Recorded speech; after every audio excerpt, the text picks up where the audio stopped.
Մասնագիտություն։ Բարև ձեզ, հարգելի ռադիոլսողներ, նաև հանրային ռադիոյի կայքում, Facebook-յան էջում մեզ հետևողներ,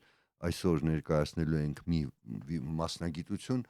որի կարծում եմ այսպես ամբողջական ընկալումը մեր հասարակության մեջ դեռ այսպես չկա, թե որն է այն, նախ լսենք իմ գործընկեր Իզաբելլա Գրիգորյանին։ Նրանք կարգապահ են, անաչառ եւ անչափ պատասխանատու։ Ունեն մաթեմատիկոսին բնորոշ վերլուծական մտածելակերպ, ճկուն դատողություն եւ դրամաբանություն։ Նրանք ամեն օր հավաքում, մշակում եւ վերլուծում են ահռելի ծավալով տվյալներ, կատարում ուսումնասիրություններ, վերլուծություններ, եզրահանգումներ եւ կանխատեսումներ, որոնք մարդկային գործունեության ամենատարբեր բնագավառներում կարեւոր են։ Զինված հարուստ գիտելիքներով ու մասնագիտական հմտություններով նրանք տիրապետում են տեղեկատվությունը ամենաթանկ ապրանքի վերածելու արվեստին, եւ որն ամենակարևորն է, նրանք լավ գիտեն արժանահավատ տեղեկատվության արժեքն ու նշանակությունը։ Վիճակագրություն, որևէ երևույթի կամ գործընթացի մասին տվյալների ամբողջությունը թվերի լեզվով։ Հասարակական գործունեության տեսակ, որը պահանջված է կյանքի բոլոր ոլորտներում։ Արդիական եւ պահանջարկ ունեցող մասնագիտություն, որում համադրվում են մաթեմատիկոսի, վիճակագրի եւ վերլուծաբանի ունակությունները։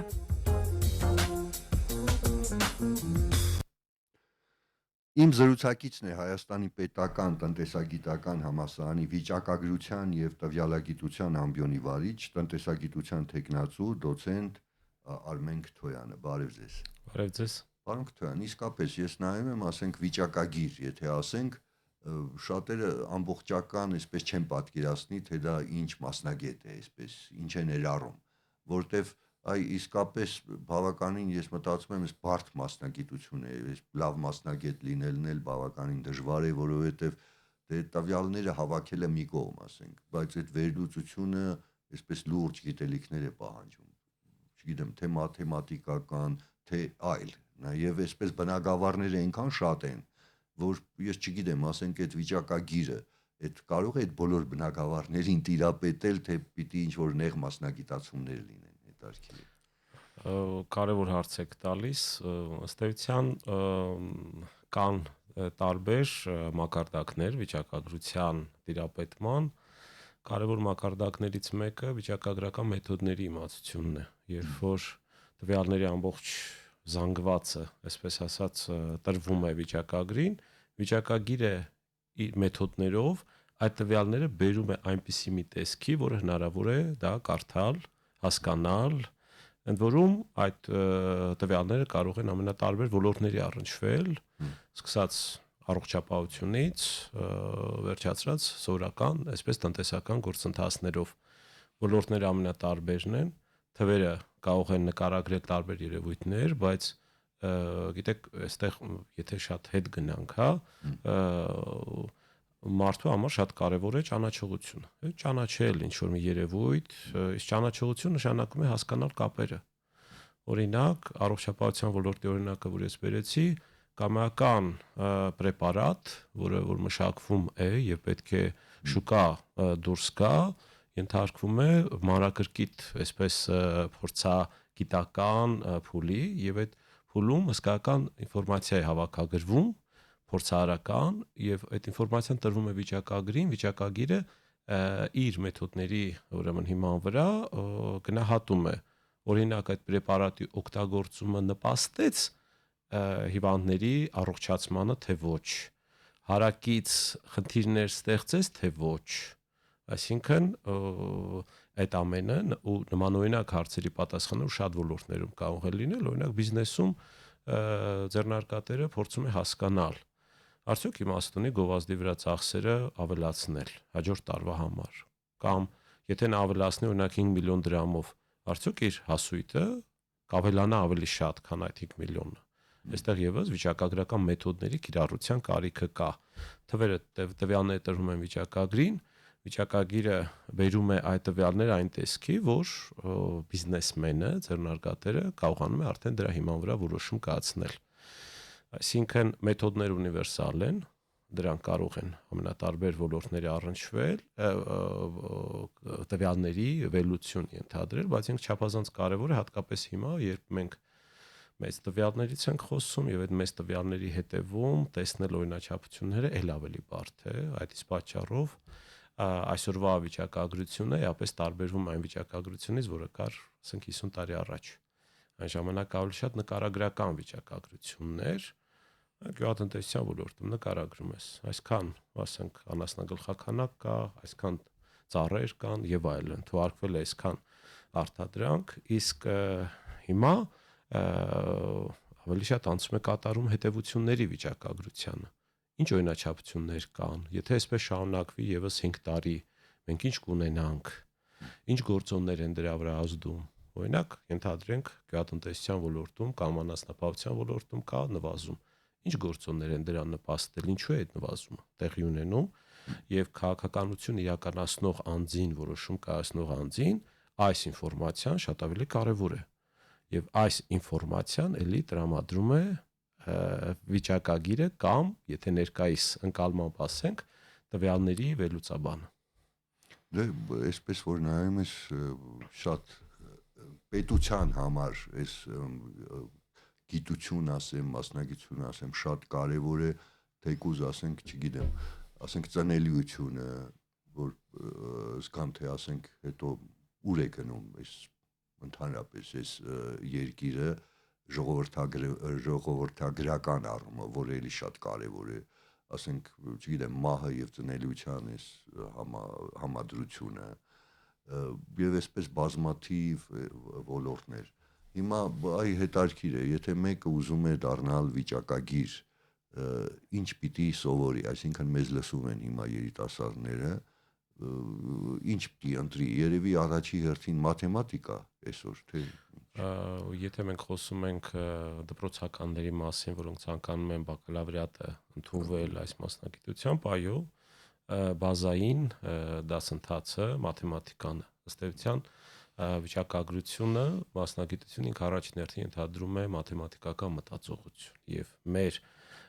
բուհում կարևոր վերջնարդյունքներից մեկը բացի կոնկրետ մեթոդների ուսուցանում նաեւ մաթեմատիկական համակարգված մտածողությունն է։ Դա է պատճառը, որ մեր շրջանավարտները ամենատարբեր ոլորտներում կարողանում են աշխատել։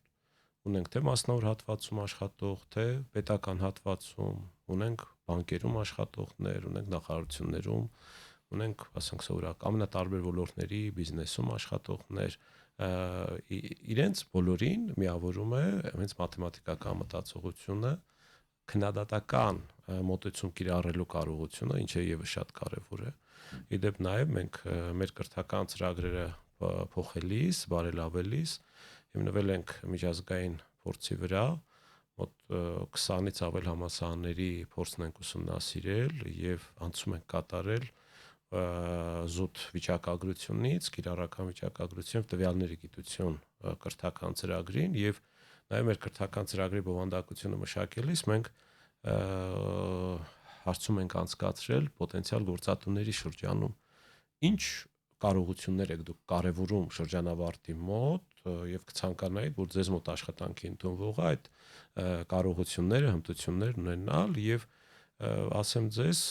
հիմնական այսպես ցանկությունները, հիմնական հմտությունները առնչվում են ոչ թե ինչ որ մի կոնկրետ գիտելիք ունենալուն, իմանալ ինչ որ մի բան։ Հիմա մենք ապրում ենք այսպես ChatGPT ժամանակաշրջանում, այսպես ասած, եւ գիտելիքը արդեն այսպես բացառիկ նշանակություն չունի, ավելի շատ կարեւոր է թե դու կարողանում ես քննադատական մտածողություն կիրառել, կարողանում ես մեթոդներ գործածել, կարողանում ես արդյոք ուրեմն մաթեմատիկորեն համակարգված ձևով արկա տեղեկատվությունը վերլուծության ենթարկել։ Ու դրանից ելնելով մենք մշակել ենք մեր կրթական ծրագրի առարկայական բովանդակությունը եւ այո, այստեղ հիմնարար կարևոր նախապայման է հանդիսանում մաթեմատիկայի իմացությունը, բայց բնականաբար բակալավրիատում ուսանելու տարիներին հարստացվում է այդ մաթեմատիկայի այսպես հենքը, վերվում է այն մակարդակի, որ անհրաժեշտ է վիճակագրական մեթոդները, որոնք որ ուսուցանվում են դրանց յուրացման համար։ Այ ասացիք ChatGPT եւ իսկապես հիմա ասենք շատերը կարծում են, որ արհեստական բանականությունը փոխարինելու է շատ մասնագիտություններ, այսպես որ վերցնենք, նույնիսկ այն Bill Gates-ը ասում է, որ 2-3 մասնագիտություն է մնալու ապագայում, այս մասնագիտությանը չի սպառնում, ասենք, ըստ էս վերացում արհեստական բանականության միջոցով։ Չի սպառնում, որովհետև էլի այս մասնագիտության հիմքում կա հետևությունների իրականացում։ Եթե մենք խոսենք այս մասնագիտության մասին, որը որ 50 տարի առաջ էր, երբ որ զուտ նկարագրում էր ինչ որ մի իրավիճակը, բնականաբար այդտեղ շատ անելու բան չկա եւ արհեստական բանականությունը շատ լավ փոխարինում է։ Բայց հիմա, երբ որ դու թվերի հիման վրա հետևություններ պետք է կատարես, այդ հետևությունները միանշանակ չեն, վերլուծական կարողության, ստեղծագործի մտքի, քննադատական մտքի անհրաժեշտություն կա այստեղ։ Հետևաբար այս պահին ամենայն դեպս արհեստական բանականություն դրան փոխարինել չի կարող։ Այսինքն, բայց արհեստական բանականությունը կարող է լինել շատ լավ գործիք, ես ենթադրում եմ, բայց պիտի այդ գործիքից օգտվողը երևի տիրապետի ինչ որ բավականին գիտելիքներ ունենա, որ կարողանա ճիշտ հարցադրում կատարել, այդպես չի։ Բնականաբար, եւ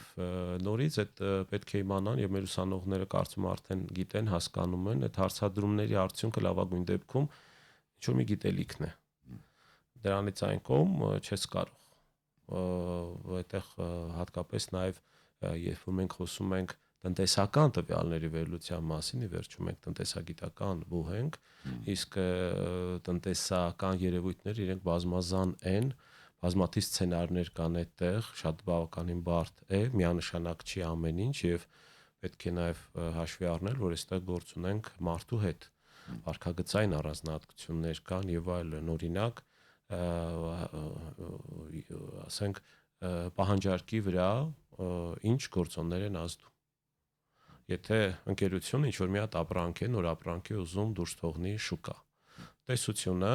կամ տրամաբանությունը նույնիսկ մեզ հուշում է, եթե գինը ցածր եղավ, պահանջարկ կլինի, գինը բարձր եղավ, պահանջարկը, ասենք, կարող է ավելի ցածր լինի, բայց օրինակ ինչ կին սահմանել, որպեսզի պահանջարկը առավելագույնը լինի, կամ պահանջարկի փոփոխության վրա ինչ տիպի գործոններ են ազդում, դու պետք է վերլուծություն անես, կամ շուկան արդյոք ընդհանրապես կընդունի այդ նոր ապրանքը, թե չէ։ Պետք է ընտրես ինչ որ մի ֆոկուս խումբ, Համաձայն եմ, բարդ է նաև այնտեղ կա որակի եւ այսպես գնի խնդիր, որովհետեւ միայն էժանը չի, կարող է թանկ լինել, որակով լինել եւ մարդիկ նախընտրեն ավելի այդ որակը, քան ասենք էժանը գինը։ Այո, եւ բոլոր այդ փուլերում, այս հարցադրումները, որ ես նշեցի, այդտեղ կա կիրառական վիճակագրության ու տվյալների վերլուծության կամ տվյալագիտության մասնագետի կարիք։ Որտեւ երբ որ դու ասում ես ընդհանուր տրամաբանությունը, դա բոլորը գիտեն։ Գների աճը բերում է պահանջարկի նվազմանը, բայց օրինակ գների 10% աճը, պահանջարկը ինչքանով կնվազեցնի։ Կամ կարող ես այնպես անել, որ չնվազի, ասենք, տարբեր ինչ որ ներգործության եղանակներ եւ այլն։ Այդ բոլորը մոդելների կիրառություն է ենթադրում, տնտեսամաթեմատիկական, վիճակագրական եւ մեր շրջանավարտները նաեւ այդ հմտություններն են ձեռք բերում, իսկ այդ ամբողջը ուսումնառության ընթացքում, սկզբում բակալավրատում, հետո նաև մագիստրատուրայում ձևավորում է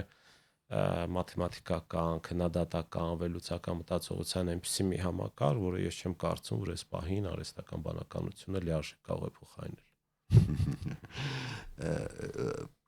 Իսկ հետաքրքիր է, մենք ձեր ամբիոնը չէ, կոչվում է տվյալագիտության եւ այսինքն բացի վիճակագրությունից կա նաեւ տվյալագիտություն հասկացությունը։ Հիմա ասենք, եթե նայենք վիճակագիր եւ տվյալագետ, այսպես էլ կան, չէ, տարբեր անվանումներ կան։ Տարբերություն կա, թե նույնն է այդ մասնագետը հետաքրքիր է։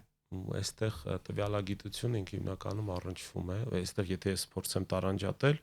վիճակագրությունը այսպես խոշոր երկու բաժին ունի, դրանցից մեկը նկարագրական վիճակագրությունն է։ Այսինքն, երբ որ դու ուսումնասիրում ես ինչ-որ մի ոլորտ, նկարագրում ես, սրանից այսքան կա, նրանից այնքան կա եւ դրանց այնքան չի գնում։ Սա ավանդական ընկալումն է եւ շատ հաճախ, ինչպես մի քանի տասնամյակ առաջ եւ ինչ որ դեպքերում հիմա զուտ վիճակագիր ասելով, ավանդական վիճակագիր ասելով հասկանում են նրան, ով նկարագրում է։ Իսկ եթե դրա հետ ավելացնում ենք նաեւ տվյալագիտությունը, արդեն հետևություններ են արվում։ Ոչ միայն դու նկարագրում ես երևույթը, ոլորտը, կառուցվածքը, այլ հետևություններ ես անում։ Օրինակ դու ոչ միայն նկարագրում ես պացիենտին, այլ նաև հետևություններ ես անում, օրինակ ինքը ինչ հիվանդ է արդյոք թե ոչ։ Շատ կարևոր է թիրախային բուժում նշանակելու համար։ որովհետև դու կարող ես էլի տնտեսության մեջ, ասենք, վերցնել, ասել, ենթադրենք, անշարժ գույքի գներ ունեն այս դինամիկան, ասենք, այս տարբեր ոլորտներ, առևտրի ոլորտում, ասենք, նախորդ ամսվա համեմատությամբ այս աճը կա եւ այլն, դա նկարագրականն է, բայց հիմա այդ ամբողջ համադրությունը արդյոք մեզ հետևություն է տալիս, որ տնտեսությունը լավ վիճակում է գտնվում, առողջ դինամիկ զարգանում է, թե արկա այն ճգնաժամի տարեր, որոնք մի 5 տարի հետո կդրսևորվեն։ Այ երբ որ մենք տվյալագետի, այսպես բաղադրիչն ենք ավելացնում, տվյալագետը այս բոլոր հարցերի պատասխանն է նաև տալիս, այսինքն եղած տվյալների հիման վրա ոչ միայն նկարագրում է, այլ հետևություններ է կատարում, ինչ է սպահին որոշման կայացնողների տեսանկյունից չափազանց կարևոր է։ Այսինքն եթե ավելի հակիրճ ասեմ, տվյալագետը բերում է տվյալները, հատկապես հիմա երբ որ կա մեծ տվյալների ֆենոմենը, շատ են տվյալները, ել ավելի բարդ է սա կատարել, վիճակագրագետն ու այսպես տվյալների վերլուծաբանը, տվյալագետը բերում է տվյալները այն տեսքի, որը որ կարելի օգտագործել որոշումներ կայացնելու համար։ Հիմա ես ուզում եմ ասել, դուք պատրաստում եք, ասենք, տվյալագետ, թե վիճակագիր։ Տվյալագետ, այո։ Իրենք սովորում են թե նկարագրել եւ թե հետևություններ։ Դրա համար ես մտածում եմ, որ այս մասնագիտությունը երևի պիտի կոչվեր տվյալագետ, քան վիճակագիր, եթե այդպես է։ Ըստ էության այդպես էլ կոչվում են, այստեղ ուղղակի այսպես մասնագիտության ֆորմալ անվանման այսպես սահմանափակումներ կա։ Դրսում եվրոպական բուհերում կրթական ծրագրերը միանգամից տվյալագիտություն են անում կամ տվյալների վերլուծություն, այստեղ մի քիչ տարբերություններ կան, այո, վիճակագրություն չեն էլ նշում արդեն։ Դե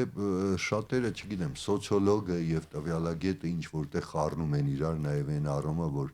այսինքն հանրությունը ավելի շատ քաղաքական ընտրությունների էս անցած 30 քանի տարում դրա հետ էր կապում, ասենք, վիճակագրությունը, երբ մարդիկ, ասենք, այսպես կանխատեսում էին ընտրությունների արդյունքները, ինչ որ հարցումների եւ այլնի վրա։ Հիմա դա սոցիոլոգի գործ է, թե տվյալագետի, այսպես։ Այսպես ասեմ, տվյալագետը էլի սոցիոլոգիական տվյալները բերում է այն տեսքի, որ սոցիոլոգը արդեն պետք է մեկնաբանի։ Որովհետև ինչ է տեղի ունենում այստեղ, տվյալները հավաքագրվում են, հիմա պետք է ենթարկվեն մշակման։ Դա տվյալագետի գործն է։ Միջակագրական մեթոդներով մշակում ես, ասում ես սա է պատկերը։ Իսկ թե դրա հիման վրա ինչ որոշումներ են կայացվում, ինչ դատողություններ են արվում, արդեն այո, սոցիոլոգ, այսպես մասնագիտության կարիքը կա նաև։ Ու նույն տրամաբանությունը մնացած բոլոր մասնագիտություններում եւս գործում է, մնացած բոլոր ուղղություններով։ Քրեագետի պարագայում, ասենք, հա, էլի կան վիճակագրական մեթոդներ, որոնք որ օգնում են, ենթադրենք, ասենք 10000 հոգու վերաբերյալ կան տվյալներ, հասարակության անդամների ամենատարբեր տվյալներ։ Եվ քրեագետը խնդիր ունի հասկանալ դուրս բերել է 10000-ից այն անձանց, որոնք որ ռիսկային են քրեական վարքագիծ դրսևորելու տեսանկյունից։ Ինքը չի կարող է 10000 կամ 100000 հոգու տվյալները վերլուծել դուրս բերել, չէ, դիմում է տվյալագետին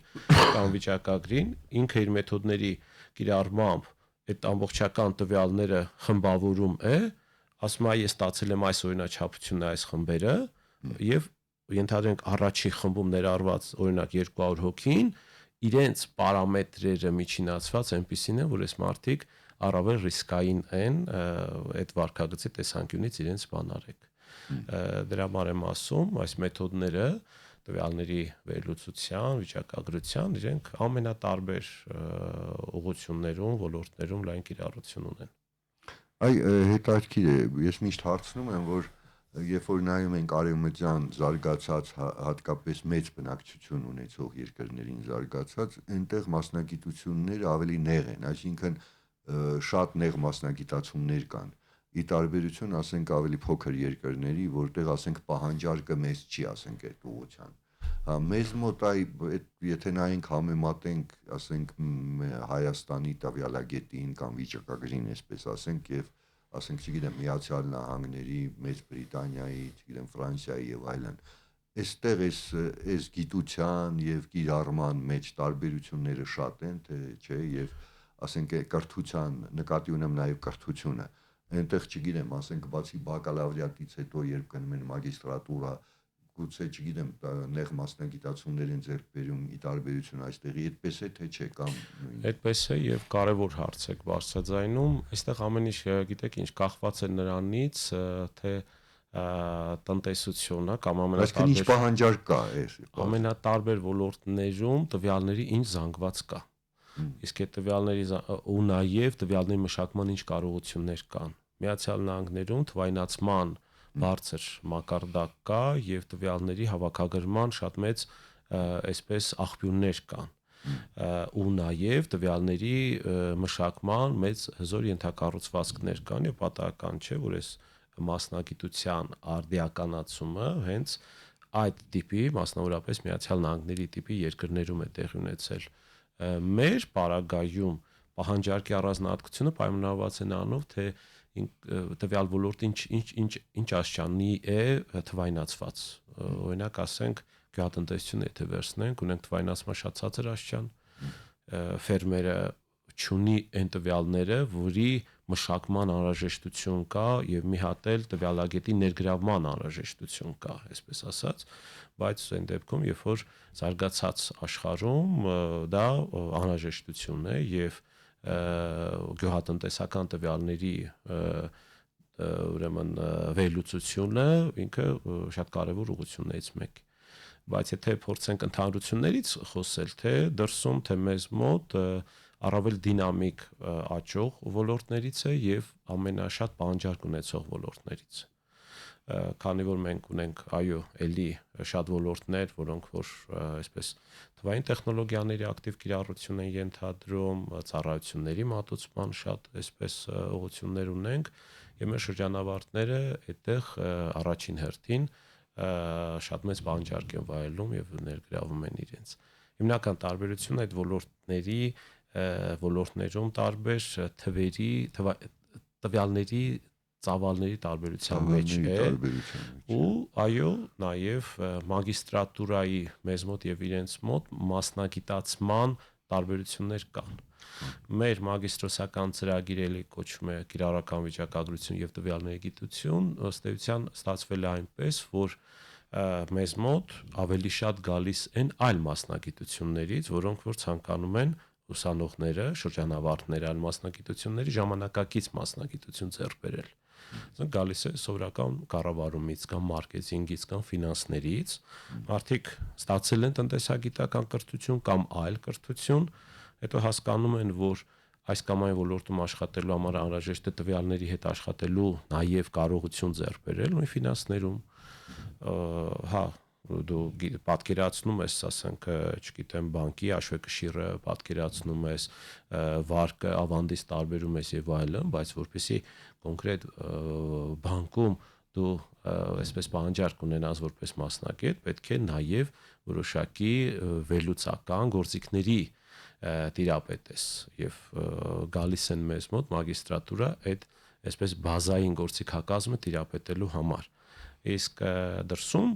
եթե Միացյալ Նահանգներ օրինակը դիտարկենք, այս պրակտիկան եւս կա, բայց այնտեղ նաև շատ տարածված է ավելի նեղ ոլորտային, օրինակ իմ ասած, ասենք գյուղատնտեսության ոլորտում տվյալագետ կամ այլ ոլորտներում տվյալագետ, մեզ մոտ դեռևս այդպիսի նեղ մասնագիտացման անհրաժեշտությունը չկա։ Դե դա կապված է ուրեմն թվայնացումից։ Թվայնացման հետ է կապված, ավելի շատ տվյալների զանգվածից ու տվյալների մշակման ենթակառուցված գործիքների արկայությունից։ Պարոն Քթոյան, հիմա հետաքրքիր է, որ ասացիք այ մագիստրատուրայի մասին, որ գալիս են այլ մասնագիտություններից։ Չգիտեմ, այստեղ այդ մասնագիտությունն էլ երևի կարևոր է, ասենք հատկապես ձեր բուհում երևի տնտեսագետին ավելի հեշտ կտրվի, քան չգիտեմ, քան կապ չունի բանասերին կամ այսպես հումանիտար մասնագետին, այդպես է թե չէ։ Այո, այդպես է եւ որովհետեւ բանասերը, եթե էլի համատենք տնտեսագետի հետ, ինքը ամեն դեպքում տնտեսագիտական մտածողություն չունի։ Իսկ մենք ըստ էության խնդիրները, լուծումները դիտարկում ենք առաջին հերթին տնտեսագիտության ոլորտում։ Հետևաբար, ինչպես որ ասացինք, մաթեմատիկան կարևոր նախապայման է, կարևոր է նաև տնտեսագիտական մտածողության արկայությունը, որ դու կարողանաս նաև այդ տվյալների վերլուծության արդյունքները մեկնաբանես, տեսնես։ Ես գիտեմ, դե պարզ է, որ դուք տնտեսագիտությունն եք ինչ որ տեղ ներկայացնում, քանի որ այդ համասարանի ամբիոնի վարիչ եք, բայց երևի տեղյակ եք, իսկ Հայաստանում, ասենք, էլի բուհեր կան հավանաբար, որ պատրաստում են վիճակագիրներ, տվյալագետներ այլ ուղղություններով, թե այդպես չի։ Այլ ուղղություններով որքանով որ ինձ հայտնի է այլ բուհեր եւս ունեն, բայց իրենց մոտ էլի կիրառական վիճակագրություն ու տվյալագիտությունն է եւ իրենք էլի այսպես ոչ թե կոնկրետ ոլորտի համար են պատրաստում, այլ իրենք մասնագետների մոտ վիճակագրական ու տվյալների վերլուծության մեթոդների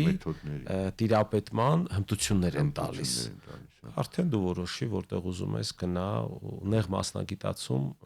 այդքան չկա, ինչու, որովհետև նաև այո, պահանջարկը մեծ է, բայց տվյալ մասնագիտությունների, բայց առանձին ոլորտների առումով դեռևս շատ մեծ պահանջարկ չի ներկայացվում, հետևաբար առանձին կրթական ծրագրերի անհրաժեշտություն դեռևս չկա, բայց հետագայում եթե լինի, դա հեշտ լուծելի խնդիր է, բազային, այսպես հմտությունը դա մեթոդների կիրառությունն է։ Դե պարզ է, որ դրա համար պետք են նաև գիտելիքներ, ասենք թվային ժամանակակից տեխնոլոգիայի հետ աշխատելու, որը կարծում եմ, որ ուսուցանվում են։ Դա կարևոր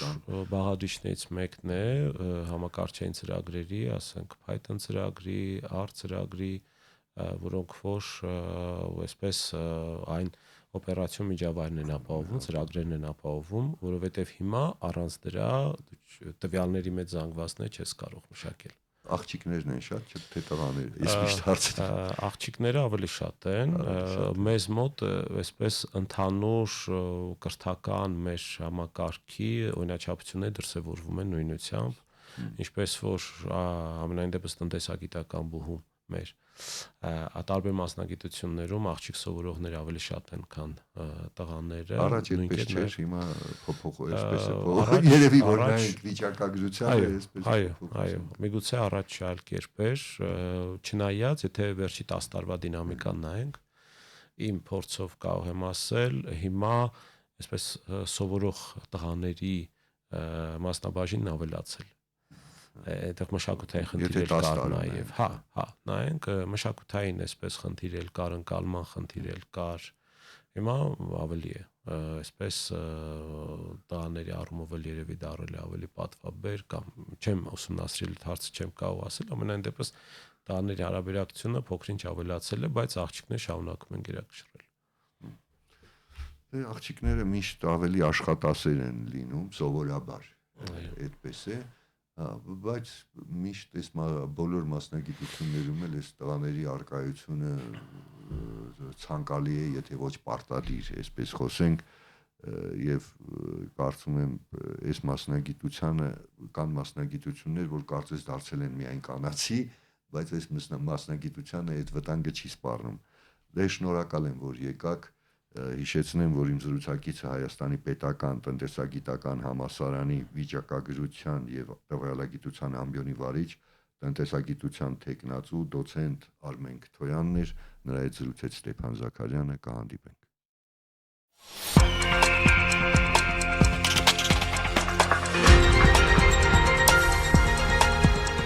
Մասնագիտություն